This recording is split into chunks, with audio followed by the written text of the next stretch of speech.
His own Supreme Court throws him out. The people said, no, you're not going to come back. You had your terms. You served them. There were term limits. He said, no, I want to do away with term limits. I want another term. It went to the Supreme Court. The Supreme Court said to Zelaya, get out of the Honduras. He comes back. The military throws him out. Take a guess what Obama just did with Hillary Clinton. The United States took the side of the communist dictator Zelaya in Honduras. How many different ways do you have to see what's going on? They're nice to Chavez, who is in Syria, saying that Israel's a cancer on the world. Chavez, Zelaya, Obama. How far do you think it has to go until you wake up one day and you're a prisoner in your own country? And why are the Republicans silent?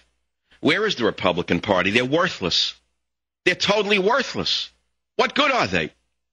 You know, in England, you have a corrupt labor socialist government under Gordon Brown, as you well know, who banned me from entering the country because they're afraid of my stand on many issues, including borders, language, and culture. This piece of garbage is the man behind releasing the Lockerbie bomber. The people in England hate his guts. He's going to be thrown out very shortly, and a so-called shadow government, which exists now, will take power. See, they always have two parties in England. They have the party in power, then they have what's called a shadow government. We should have a shadow government called the opposition, meaning the minority party, but they're silent. Why are they so silent? Why are the Republicans silent? And is their silence not complete? Does that silence not indicate a complicit acceptance of the Obama Marxism? How many years did I warn you that George Bush was a fiscal socialist? How many years did I say to you, George Bush is not a fiscal conservative? I was the first in the media to note it. I was the first in the media to say it. Unfortunately, no one listened to me, as they're not hearing me now. George Bush is the man who greased the skids for the takeover by this imposter Obama. Don't think he was put there by accident. The same power structure that put Bush in, the same power structure that's on Wall Street, meaning Goldman Sachs and company, that put them all in, wanted Obama in, and they're making billions and billions of dollars off Obama's policies. You know, it's very reminiscent of another dictator who came along in the 1930s, who initially was supported by the capitalists of that country. They said, you know, this fellow from Austria is very dynamic. He's charismatic. He moves the people. Let's help get him elected because he'll make us a lot of money when he rebuilds Germany.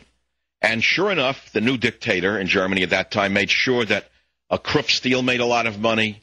The manufacturers were rolling in money as a result of his public works programs. Remember, he created jobs. Young Adolf created jobs for Germany. He restored the economy primarily by pumping money into public projects along the lines of FDR and BO. Public works projects have always been the way the dictators buy votes. In the old days in Chicago, they gave out $5 bottles of cherry brandy to bums in the street. Now they give out green czar jobs to the same type of personalities with degrees from Yale University, which are worth about as much as a degree out of a Cracker Jack box. So the fact of the matter is we now have in the White House a man who is moving America into dangerous waters. We're already 50, 60, 70% there. Bush got us 50% there. Bush took us on this socialist course. You say, well, why would a capitalist, why would the capitalists at Goldman Sachs want to make the economy socialist? You see, you can't make that connection. It's very difficult to make that leap because many of you have a false notion of what socialism is and what socialists do, and you think that socialism means no money. What you don't understand is that there are billionaires in socialist countries as well, but there's a very small, if existent, middle class at all. What they do is they shrink the middle class. So you have a ruling class, and then you have a poor class. It's a two-class society, not a three-class society.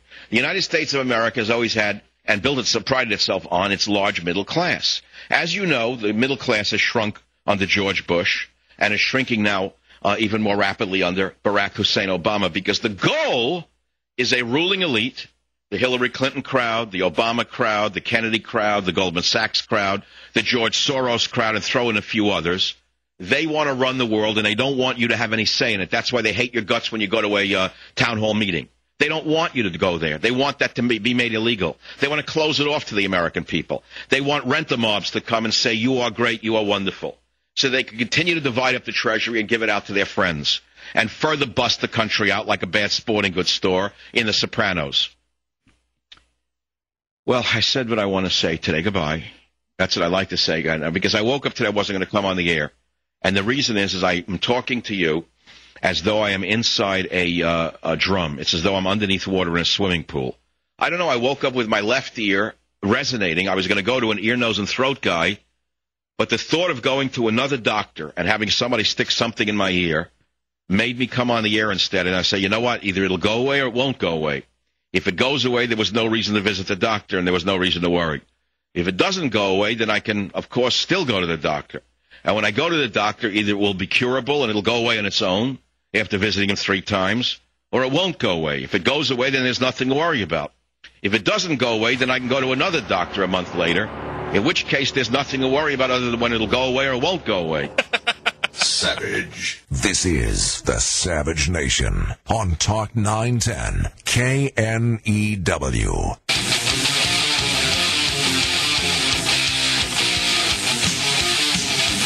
You say, how do you wind up in an America with an overt socialist president moving toward the communist side, surrounding himself with czars, some of whom are overt communist, socialists, anti-American types? How did it happen?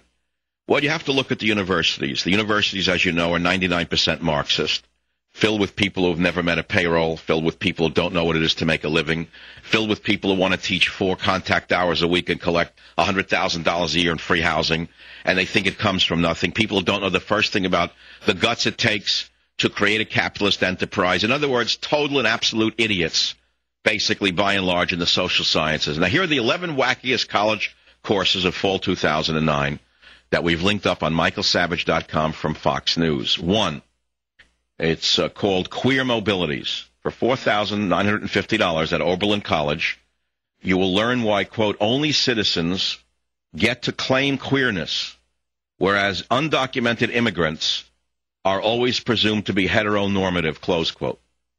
In other words, you'll study why people always assume that illegal immigrants are straight. That's $5,000 a year for your student to take that course.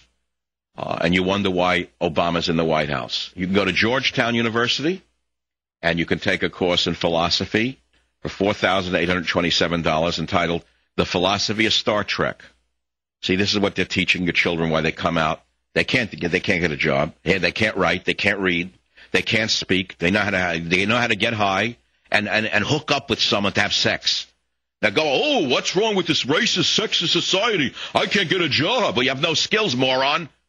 You have no skills. You can't even drive a nail straight. You can't even turn a wrench on a pipe. You can't cut a piece of wood. Why should you have a job? Here's another one. For $40,000 a year, you can go to so-called Hobart, whatever that is, and William Smith colleges in New York, whatever that is, and take a class on radicals ranging from Karl Marx to George Bush. In other words, they say Karl Marx is a radical, which he was. He caused the death of 90 million people in the last century. And George Bush, admittedly a failure as a president, but certainly not a radical. He was as moderate as they come. That's what passes for A and B, or the shall I say the alpha and omega of radical thought. It just shows you the deranged thinking in colleges. Here, we're talking about the 11 wackiest college courses of fall 2009 to show you the kind of degenerates that are in school today. Here is a man named Eric Seeger, Director of Media and Public Relations at Carleton University, wherever that is. And for $4,500, you can take a course called FemSex. The Carleton Gender and Sexuality Department builds it on their website as, quote, the class you've been waiting to take. Assigned homework readings range from I'm not fat, I'm Latina, and, quote, myth of the black butt, unquote, to how to have energy orgasms. This is being taught for $4,500 in a course by Eric Seeger at so-called Carleton College. Now you understand why the children come out of school and they can elect a guy like Obama, and they don't even know what's going on. You haven't had enough yet? There's another class at Ohio State on Harry Potter literature. Well, shall I continue? Because now you'll know how you wound up with Obama as president. How about going to MIT and taking a course in video game studies? Introduction to Video Game Studies. Students play and analyze video games while reading current research and theory in consultation with the instructor. So $4,500 per class. They're not reading Churchill and how he saved England from Nazi Germany, but video games. And they learn how to Twitter. They all know how to Twitter. They know how to hook up in a bar, but they can't tell you what in the world is going on around themselves. Here's another one at Cornell. Once great Ivy League school, beautiful campus, at Cornell University, for $700, you could fulfill your physical education requirement by taking tree climbing for $700. So-called Professor Mark Holton, who teaches tree climbing, says students are excited. Well, you've never offered a tree climbing class that is not filled to capacity. I'm not making this up. He said, we also go to Costa Rica for climbing in the jungle. And you wonder why your daughter can't get a job after you spent $200,000 sending it to Orgasm University. At Alfred University in New York, you can now learn how to make maple syrup for $1,500. That's actually not a bad course. At least they could do something. You know what I'm saying? Maybe some of the illegal aliens can give up their jobs and they can let the American student make maple syrup. So we're reading 11 wackiest college courses